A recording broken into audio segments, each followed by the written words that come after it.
60 years ago today, President John F. Kennedy was assassinated in Dallas, Texas. A profound moment in U.S. history. Many people today remember exactly where they were when the news of the president's death was announced. A lone gunman, Lee Harvey Oswald, was accused of murdering the president.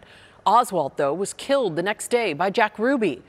Kennedy's legacy remains today, and as Mark Phillips learned, the making of the man who would become the nation's 35th president had an Arizona flavor to it.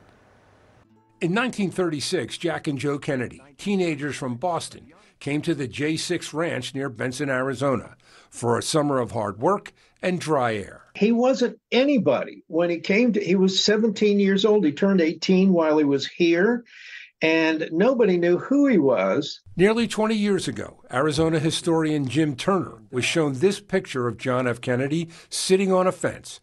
It led Turner on a road to discovery, a prep school kid from Boston becoming an Arizona ranch hand. It wasn't a rich kid, coming in for a summer camp or anything like that. He was just, and he did the work. Turner says Kennedy stayed 4 months on the J6 Ranch, which is now the Red Hawk community.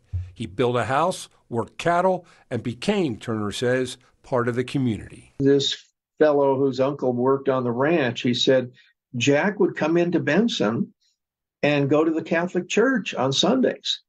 And one time he put a $20 bill in the collection plate, and that would be more like $200 today. Kennedy would later return to Arizona as a wounded veteran. He stayed at the Valley's Camelback Inn.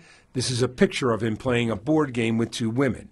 He also spent time recuperating at the hot springs near Wickenburg. We are very happy to come in here under your protection tonight, Senator. President Kennedy made his last visit to Arizona in 1961.